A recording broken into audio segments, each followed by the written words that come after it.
한국 사마천학회와 호호TV가 공동으로 제작해서 여러분들에게 보여드리고 있는, 제공해드리고 있는 김영수의 좀 알자 중국, 좀 알중 시간입니다. 좀 알자 중국은 한국 사마천학회가 매달 마지막 주 토요일, 달마토라고 합니다. 매달 마지막 주 토요일 오프라인 강좌를 열면서 본격적으로 여러분들에게 중국에 관한 다양한 정보, 중국에 관한 역사와 문화, 그다음에 중국 사람들을 제대로 이해하기 위한 가이드 또는 뭐 충고라고 할까요? 도움, 어드바이스 이런 다양한 프로그램을 가지고 사드 사태 이후로 우리 사회에서 들려오고 있는 과연 우리가 중국에 대해서 제대로 알고 있는가라고 하는 이 자성의 목소리를 좀 반영해 보고자 마련했습니다. 지난번까지 제가 미남자 이야기를 상당히 장기간에 걸쳐서 얘기를 했습니다. 그래서 오늘 이 시간에는 추남 이야기를 좀 해보도록 하겠습니다. 미남이 있으면 추남도 있지 않겠습니까? 그래서 역대 추남 이야기를 좀 전해드릴까 합니다. 자료를 좀 조사해보고 하다 보니까 미남은 많은데요. 추남은 거의 없습니다. 아무래도 사람들 관심이 잘생긴 쪽으로 가는 것 같습니다. 이게 이제 다음에 또 여러분들한테 소개해드릴 미녀, 그 다음에 추녀 이야기도 마찬가지입니다. 미녀들은 뭐 상당히 많은데 추녀들은 상대적으로 거의 빈약합니다. 뭐 외모만 놓고 따져보면은 미녀들보다야 보통 사람이 제일 많을 것이고 어떻게 보면은 미녀보다는 추녀들이 더 많을 것 같은데도 불구하고 사람들 관심이라는 것이 본능이 그런 것 같습니다. 잘생긴 쪽으로 몰리는 것 같고 해서 미남 쪽 이야기를 하면서도 제가 계속 말씀을 드렸습니다만은 외모 지상주의에 대한 좀 다른 각도로 좀 생각을 해보자. 외모에 대해서. 그래서 미남, 미녀, 추남, 추녀 이야기를 들려드리겠다라고 말씀을 드렸는데 저도 자꾸 얘기를 하다 보니까 미남, 미녀 쪽으로 치우쳐서 원래 취지에 어긋나는 게 아닌가 그런 생각도 들기도 합니다. 그래서 추남 자료를 좀 고르다 보니까 어디에 제가 생각이 미쳤냐 그러면은 핸디캡이라고 하는 단어에 필이 꽂혔습니다. 그래서 핸디캡, 이게 사실은 미남, 미녀나 추남, 추녀한테도 그대로 적용되는 게 아닌가라는 생각이 들어서 핸디캡이라는 단어를 좀 찾아봤더니요. 골프 용어더라고요, 처음엔. 그래서 우수자에게 부과하는 부담이다라고 조금 어렵게 설명이 되어 있는데요. 골프 용어입니다. 그러니까 골프를 잘 치는 사람에게 부과하는 부담입니다. 뭐 골프 보면은 기본타가 72타라고 하지 않습니까? 이걸 이제 이븐파라고 하는데 이븐이라고 하는데 표현은 아닙니다. 뭐 사회적 약자다라고 하는 표현도 사회적으로 이미 뭐 약자라고 하는 걸 규정해 놓고 들어가기 때문에 그것도 또 약간 어감이 그렇기도 합니다. 그래서 오늘 여러분들한테 추남 이야기를 하면서 핸디캡을 갖고 있는 사람이다. 이렇게 좀 영어식 표현을 좀 써볼까 합니다. 뭐 우리말로 표현하면 좋겠습니다만은 우리 가장 현재로서는 사회적으로 제일 좋은 표현은 사회적 약자. 근데 외모 문제에 있어서도 핸디캡을 갖고 있는 사람도 어떻게 보면은 사회적 약자가 될 수도 있지 않겠냐라는 생각에서 한번 그렇게 써봤는데 그것도 아니네요 보니까. 그러면은 사실은 핸디캡은 잘생긴 사람도 핸디캡이거든요. 그죠? 누가 뭐라 그래도 남들보다 출중하게 잘생긴 사람도 그것도 핸디캡입니다. 여러 가지로 또 불편한 점이 또 있지 않습니까? 텐데요. 제 이야기의 이제 주제는 이런 핸디캡을 극복한 사례들 이야기입니다. 이 자기가 가지고 있는 핸디캡 약점 때문에 또는 뭐 외모의 문제 때문에 스스로 자기 자신에게 실망하거나 자기 연민에 빠지거나 또 심지어 다른 타인을 원망하거나 사회를 탓하고 이렇게만 우리가 머물러 있을 수는 없지 않습니까? 그 핸디캡을 극복하고 뭔가를 성취를 해내야만이 그게 이제 인간이 할 수 있는 아주 고귀한 인간 정신의 승리 같기도 합니다. 그래서 핸디캡의 의미하고 핸디캡의 극복이라는 문제를 가지고 오늘 추남 이야기를 해보도록 할 텐데요. 역사상 핸디캡을 극복한 사람들 이야기로 가장 먼저 기록으로 가장 먼저 관심을 가진 사람은 상하천이라는 역사학자입니다. 타마천이 주목한 핸디캡을 가진 사람들, 단순하게 육체적 핸디캡뿐만 아니라 정신적으로도 큰 고통을 받았던 사람들이 어떻게 그 역경을 극복했는가라고 하는 사례들을 좀 먼저 소개를 해 드릴까 합니다. 왜 그러냐 그러면 이게 추남들이 몇 명 되질 않아요. 중국의 네티즌들이 뽑아놓은 역대 추남 하니까 4대 추남 이 정도밖에 안 나옵니다. 그래서 너무 빈약해서 생각을 해보니까 상마천도 장애인이고 핸디캡을 또 결국은 추남도 핸디캡의 개념이 들기 때문에 핸디캡을 가진 사람들이 어떻게 그 역경을 극복했는가라는 부분들에 대한 이야기를 해드리면 좋겠다 싶어서 핸디캡을 극복한 사람들 이야기부터 먼저 하고 4대 추남을 간략하게 소개하는 쪽으로 진행을 해볼까 합니다. 핸디캡은 인정을 받아야 마땅하지만 그게 절대적인 조건이 돼서는 안 되겠죠. 우리가 사회적 약자를 배려한다고 너무 지나치게 배려하게 되면 오히려 그들의 자존심을 또는 자립심이라든지 독립심을 손상하게 만드는 그런 결과를 초래할 수도 있습니다. 그래서 핸디캡은 인정받아야 하지만 그것이 절대적인 조건이 돼서는 안 된다.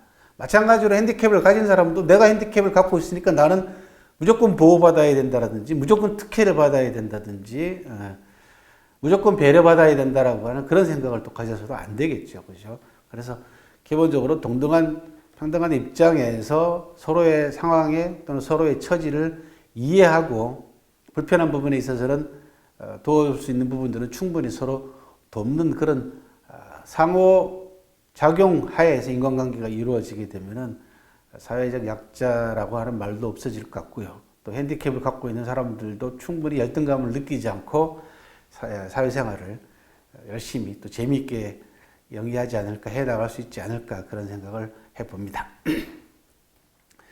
자, 먼저 핸디캡을 극복한 사람들 가운데에서 왕을 하나 소개해 드릴까 합니다. 주나라 건국의 기초를 내린 주문왕이라는 사람입니다. 물론 문왕은 은나라를 멸망시킨 게 아니고 그 아들 때 무왕 때 와가지고 멸망시켰기 때문에 자기 스스로가 왕이 되지는 못했습니다. 나중에 이제 아들 무왕이 돌아가신 아버지를 위해서 그걸 추존이라고 합니다. 뒤늦게 높인다 그런 이야기입니다. 미루어 높인다라는 뜻이죠. 그걸 추존이라고 합니다. 나중에 사후에 벼슬을 주는 것을 추증이라고 합니다. 마찬가지로 사후에 높이는 것, 죽고 난 다음에 지위를 높여주거나 벼슬을 높여주거나 호칭을 높여주는 것을 추존이라고 합니다. 그렇게 해서 문왕이라고 하는 시호를 받게 됩니다. 나중에 그렇게 해서 후대 주문왕으로 불리게 됐는데요. 은나라 말기에 제일 마지막 임금인 주왕이라는 사람이 주지육림이라든지 그 다음에 포락형이라든지 하는 가혹한 형벌을 가지고 백성들을 너무 못살게 굴자 주문왕이 거기에 대해서 직언을 하거나 또 주문왕은 다른 자기 지역 내에서 민심을 많이 얻게 됩니다. 그랬더니 이 폭군 주왕 밑에 있는 간신배들이 주문왕을 모함을 합니다. 그래서 주문왕을 주왕이 유리성이라고 하는 곳에다가 감옥입니다. 7년 동안 가둬놓습니다. 7년 동안 유폐됩니다. 가둬놓는 걸로도 모자라가지고 이 주왕이라는 사람은요, 어느 정도로 지독하게 주문왕에게 혹독하게 시련을 줬냐 그러면 문왕의 제일 큰 아들인 백읍고라고 하는 아들을 잡아다가 가마솥에 넣어가지고 삶아버립니다. 요즘식으로 얘기하면 이제 곰탕을 만들어버린 거죠. 인육곰탕을 만들어가지고 그걸 매일 주문왕에게 먹으라고 갖다 줍니다. 한 그릇씩. 문왕은 그 인육곰탕이 자기 아들 삶은 것이라는 걸 알고도 그 부분을 참고 마십니다. 다 마실 때까지 매일 갖다 줬습니다. 이 7년 동안 주문왕은 아들 삶은 인육탕을 다 마시는 수모도 겪고 또 그걸 극복해서 뭘 하냐 그러면은 중국의 전통적인 사상 가운데 이제 음양사상이 있습니다. 음양사상을 대표하는 게 괴라는 겁니다. 그러니까 짝대기 아시죠? 그죠? 그 다음에 작은 짝대기 두 개로 이루어져 있는 양음. 긴 짝대기 하나는 양이고 밑에 두 개로 이루어져 있는 것은 음이라고. 이게 음양사상입니다. 요걸 조합하게 되면은 8개, 8개가 나오죠. 이게 아주 오래된 전통적인 중국의 음양사상인데 이 8개로 이루어져 있는 8궤를 다시 조합을 해가지고 8864, 64개로 연역을 해가지고 거기에 심오한 자연의 이치와 인간의 삶의 이치와 정치의 요체 이런 것들에 대한 깊이 있는 생각을 집어넣어서 풀이를 합니다. 이게 주역입니다. 이게 주역이라는 이름이 왜 생겼냐 그러면 주문왕이 8개를 64개로 풀이했다 해서 주역이 된 겁니다. 주나라 역이라는 얘기입니다. 주문왕의 역이라는 거죠. 그래서 아들 삶은 인육탕을 먹어가면서 7년 동안 유리성에서 주역을 탄생시킨 이 주문왕, 그죠? 그리고 후에 강태공을 만나가지고 은나라를 멸망시킬 준비를 착실하게 해 나갔고 모든 기반을 다 다져놓고 난 다음에 세상을 떠납니다. 그래서 그 아들 무왕 때 와가지고 결국은 은나라를 멸망시키고 주나라를 건국하게 되는 기초를 놓은 사람입니다. 지금 보고 계시는 사진은 이제 3장인데요. 왼쪽이 주역이고 오른쪽 위에 있는 사진이 백읍고의 무덤입니다. 큰아들의 무덤입니다. 민간에 전해오는 전설에 따르면은 문왕이 아들 삶은 탕을 다 마시고 난 다음에 마지막 그릇을 마시고 난 다음에 지금까지 먹은 걸 다 토해냈답니다. 그랬더니 그 토사물이 하얀 비둘기가 돼가지고 날아갔다. 그런 민간 전설도 있고 지금 유리성 쪽에 한쪽에 가면요. 토사물로 이루어져 있는 토분이라고 합니다. 토사물을 다 뱉어냈더니 하나의 무덤이 됐다 해가지고 무덤을 조성을 했습니다. 이게 백읍고의 무덤이고 아래쪽 사진은 주문왕이 갇혀 있었던 유리성에서 주문왕이 8개 역을 64개로 풀이했던 그 장소에 서 있는 입구가 되겠습니다. 사마천이 소개하고 있는 핸디캡을 극복한 사람들의 두 번째 인물은 좌구명이라는 사람입니다. 좌구명.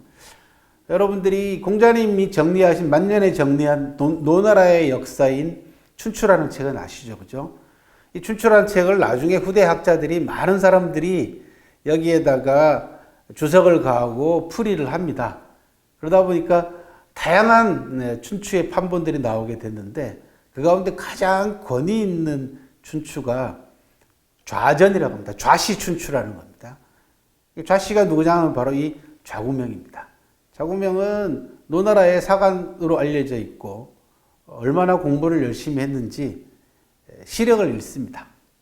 그래서 사마천이 자기 자서전에다가 또 친구에게 보낸 편지 속에다가 좌구명 얘기를 뭐라고 얘기했냐 그러면 좌구명은 눈을 잃은 뒤에 국어를 지었습니다 라고 얘기를 했는데 현재 남아있는 국어가 과연 좌구명 책인지 아닌지에 대해서는 확실한 설은 없습니다만은 확실한 건 뭐냐 그러면 춘추에다가 좌구명이 해석하고 줄을 단 춘추 좌전은 남아 있습니다. 그래서 아마 국어가 춘추 좌전이 아닐까 그렇게 추측을 해봅니다. 시력을 상실하고도 거기에 절망하지 않고 역사책을 정리한 좌구명 이야기를 또 사마천이 감동적으로 전하고 있습니다.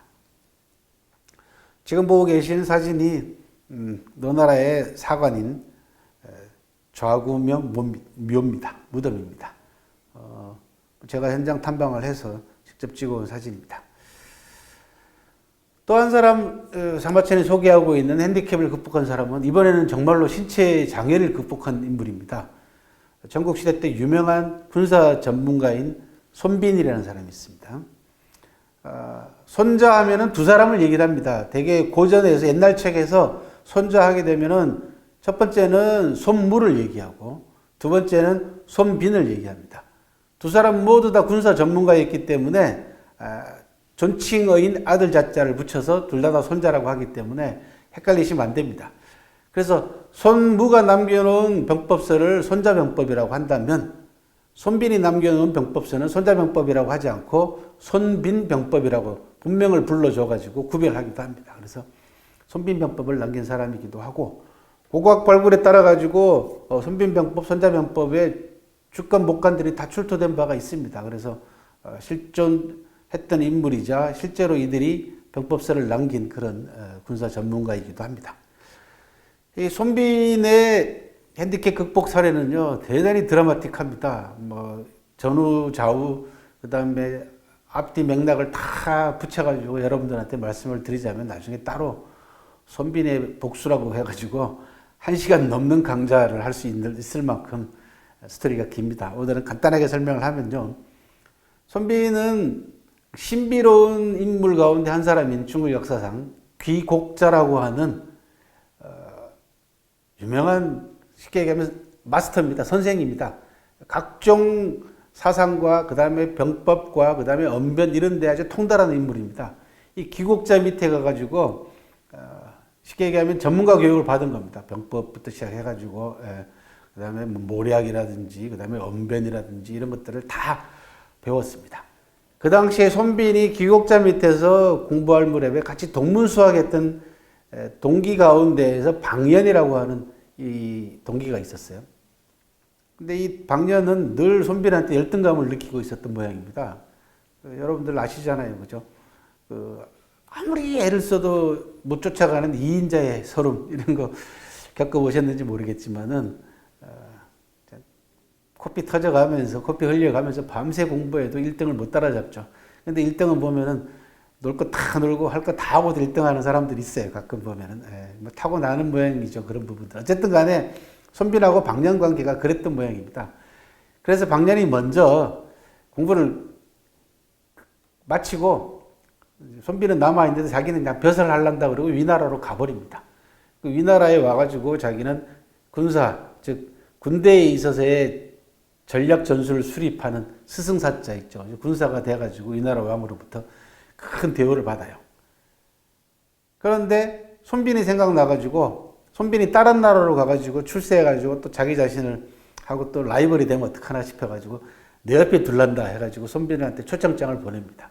근데 손빈은 이제 벼슬이라든지 뭐 인간관계 이런 부분들이 좀 서툴렀던 모양이죠. 그러니까 친구가 불러주니까 너무너무 고맙게 생각하고 위나라로 건너와요. 건너와가지고 방연한테 감사하죠. 그런데 방연이 가만히 손빈을 옆에 두고 보니까 이제는 뭐가 걱정이냐 그러면 위나라 왕이 손빈을 더 좋아하면 어떡하냐, 이제 이게 또 걱정이 된 거예요, 이제. 그래서 손빈이 자기네 조국인 제나라 가족들한테 보내는 편지를 몰래 가로채가지고 편지에 나와 있는 일부 내용을 구실로 삼아가지고 내통했다. 위나라하고 제나라는 서로 경쟁 관계였단 말이죠, 그 당시에. 그러니까 손빈이 위나라의 정보를 자기네 나라인 제나라로 빼돌렸다. 굉장히 반역이죠, 그죠? 그리고는 방연은 자기는 몰래 뒤로 빠집니다. 자기가 그랬다라는 걸 감춘 채 그렇게 한 다음에 그랬더니 당연히 위나라 왕은 손빈을 잡아가지고 처형시키려고 그러죠. 목을 베려고 그러죠. 그때 방연이 짠 나타나가지고 대왕 그러지 마시고 목숨은 살려주시죠. 저 친구가 워낙 군사 방면으로는 뛰어난 인물이니까 어디 꼼짝 못하게 만들고 가서 병법서 같은 거 쓰게 하면 우리한테 도움이 되지 않겠어요? 이렇게 꼬십니다. 그리고는 손빈이 오도 가도 못하게 바로 무릎 아래쪽을 잘라버리는 불구자를 만들어버립니다. 그러니까 안전뱅이를 만들어버렸죠. 그 손빈의 이름 가운데 빈자가 있습니다. 이게 육달을변에 손님 빈자가 있는데 바로 이 빈이 형벌 이름입니다. 이 무릎 아래를 잘라버리는, 다른 말로는 월형이라고도 하는데요. 형벌을. 뭐 손빈은 오도 갈 데가 없지 않습니까? 그리고는 방연은 마치 자기가 선심 쓰는 것처럼 손빈에게 편안한 거처를 만들어주고 심지어는 시종까지 붙여가지고 사실은 말이 시종이지 실제로는 감시인입니다. 시종까지 붙여서 먹고 살게 해줍니다. 그러니까 손빈은 아무것도 모르고 그래도 친구가 최고다. 방연을 철저하게 은인처럼 생각을 합니다. 그런데 손빈을 모시던 시종이 가만히 보니까 손빈이 인품도 뛰어난데 너무 순진한 거죠. 친구한테 쏘가가지고 이 꼴이 된 거 아니에요. 그래서 손빈을 안타깝게 생각하고 손빈을 불쌍하게 생각해서 손빈에게 지금까지 모든 상황을 다 얘기를 해줘 버립니다. 손빈이 얼마나 가슴이 아팠겠습니까, 그죠? 그렇게 해서 손빈이 미친 척 해가면서 온갖 방법을 다 동원해가지고 결국은 제나라 사신이 왔을 때 제나라 사신을 따라서 탈출을 합니다. 탈출을 하고는 장장 20년 넘어 절치부심 끝에 계릉전투와 마릉전투라고 하는 전투를 통해 가지고 방연에게 복수합니다. 방연은 손빈의 지략에 결국 지략을 이기지 못하고 마릉 전투에서 스스로 목숨을 끊습니다. 방연이 스스로 목숨을 끊으면서도 마지막에 뭐라고 얘기했냐 그러면요. 참 인간이 참 인간이란 존재를 참 알다가도 모르겠는 것이 이 방연을 보면서 제가 그런 생각을 늘 많이 하는데요. 뭐라 그랬냐 그러면 오늘 내가 이 더벅머리 촌놈을 유명하게 만들어주는구나. 그러고 죽었답니다. 그러니까 죽는 순간까지도 손빈의 명성이 천하에 알려지는 것을 시기하고 질투하고 죽었다라는 거죠. 손빈은 말년에 자기 자신의 전투 경험이라든지 전쟁 경험을 종합해가지고 손빈병법이라고 하는 병법서로 남겨놨고 지금까지 전하고 있습니다. 양쪽 무릎이 다 잘려나간 안전뱅이 핸디캡을 극복하고 자기 자신의 개인 원한을 갚았을 뿐만 아니라 최고의 병법서 가운데 하나로 꼽히는 손빈 병법서까지 남긴 손빈의 핸디캡을 극복한 사례였고요. 또 하나는 이제 구런입니다. 핸디캡은 여러 가지로 나타날 수 있습니다. 하나는 당장 외모, 그 다음에 신체상의 결함, 또는 성격상의 결함, 이런 부분들이 있겠죠. 또 하나는 누군가로부터 박해를 받는 것도 결국은 핸디캡을 받는 거 아니겠습니까? 그죠? 아까 말씀드린 대로 불이익이나 부담을 주는 거니까. 이 구런이라는 유명한 초나라의 애국 시인도 간신배한테 꼬임에 넘어가가지고 나라를 엉망으로 만들고 있는 회왕이라고 하는 왕한테 계속 바른 말 하다가 조정에서 쫓겨나거든요. 추방당합니다. 그리고는 돌이킬 수 없는 초나라의 상황을 너무너무 안타까워하고 슬퍼하면서 돌을 가슴에 품고 명라수라고 하는 강에 걸어 들어가서 가라앉아서 자기 자신의 스스로 목숨을 끊은 그런 인물입니다. 바로 이 굴원이 자기 자신의 심경을 표현했던 초사라는 시와 또 이소라는 아주 탁월한 작품들을 남겨놓음으로써 핸디캡을 문학 작품을 통해서 승화시킨 그런 인물이기도 합니다. 그래서 굴원의 자결은 단순하게 자푸자기가 아니라 강렬한 저항정신으로 오늘날 평가를 받고 있습니다. 그것이 바로 초사나 이소와 같은 이런 굴원의 주옥과 같은 문학 작품이 있음으로 해서 굴원의 숭고한 정신, 핸디캡이 숭고한 정신으로 승화됐다라는 걸 우리가 오늘 알고 감동을 받게 되는 겁니다. 보고 계시는 사진은 굴원상이고 굴원이 몸을 가라앉혀서 죽은 명나수고요. 밑에는 굴원 작품입니다. 또 한 사람은 사마천은 아까 말씀드린 대로 핸디캡을 가진 사람들에게 굉장한 애정을 보여주고 있는데 또 한 사람은 누구냐 그러면 법과 사상을 집대성했다고 하는 한비자입니다. 한비자는 조그만 나라의 약소국인 한나라의 공자 출신입니다. 상당히 귀한 신분 출신인데 진시황이 한비자의 글을 읽고는 이 사람을 한 번만 봤으면 죽어도 여한이 없겠다라고 하는 그런 말을 합니다. 그랬더니 옆에 있던 이사가 제 동창인데요? 이렇게 된 겁니다. 이사하고 한비자는 순자 밑에서 같이 공부를 했거든요. 그렇게 해서 진시황이 한나라에게 일부러 전쟁을 걸어가지고 한비자를 전투가 끝나고 난 다음에 조건으로 화해 조건으로 한비자를 진나라로 보내라고 합니다. 그렇게 해서 한비자를 만났는데 이게 한비자에게 아주 결정적인 핸디캡이 있었습니다. 그게 뭐냐면 한비자가 말을 더듬이었습니다. 그러니까 자기 글로는 진시황이 그 글을 읽고는 한 번만 만났으면 죽어도 여한이 없겠다 할 만큼 탁월한 글솜씨를 자랑했지만 이게 말을 못했어요. 그래서 그런지 모르지만 진시황이 가까이 하질 않습니다. 그 사이에 이사가 한비자의 능력을 시기하고 질투한 이사가 한비자를 억압해가지고 한비자에게 독약을 줘서 스스로 자결하게 만듭니다. 이렇게 해서 타국의 감옥에서 자살한 비운의 또 사상가이기도 합니다. 어쨌든 간에 한비자는 이런 비극적인 결말을 맞이했습니다만은 또 그리고 말 더듬이라는 핸디캡을 갖고 있었습니다만은 한비자라고 하는 아주 제왕학의 교과서이자 인간의 본질, 권력의 본질을 아주 심각하게 통찰한 아주 저명한 명제를 남긴 그런 인물이기도 합니다. 그러니까 천성이 말 더듬이었는데 그 말 대신 글로 자기 자신의 사상과 자기 자신의 철학과 세상을 통찰한 그런 인물이 바로 한비자였습니다. 사마천이 소개하고 있는 핸디캡을 가진 인물 가운데에서 사마천이 가장 존경했던 군인입니다. 무장입니다. 이광이라고 하는 무장은 한나라 초기 때부터 흉노와의 전투에 수십 차례 나가가지고 큰 공을 세웠던 그런 인물인데, 정치적 감각이 떨어져서, 사실 군인이 무슨 정치적 감각을 갖고 있어야 하냐라고 물어보시면 할 말이 없습니다만, 어쨌든 간에 이게 황제한테 잘 보이거나 권력자한테 잘 보이는 그런 성격이 아니라 그냥 무던하게 정말 군인이었습니다. 그러다 보니까 출세를 못했습니다.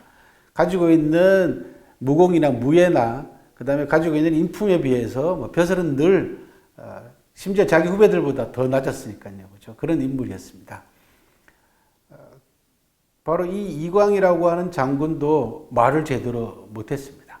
하지만 부하 장병들을 자기 몸보다도 더 아꼈던 그런 장군이었습니다. 사마천이 뭐라고 기록하고 있냐 그러면, 부하 장병들이 마시기 전에 먼저 물을 마신 적이 없고, 부하 장병들이 먹기 전에 먼저 밥을 먹은 적이 없고, 행군을 할 때도 똑같이 군장을 짊어지고 행군을 했으며 장병들과 똑같은 조건의 숙소에서 잠을 잤습니다. 그런 인물입니다. 그런데 정치군인들이 박해를 받아가지고 결국은 자기 부하 장교들을 지키기 위해서 스스로 검으로 자기 목을 그어서 자결한 그런 군인이기도 합니다.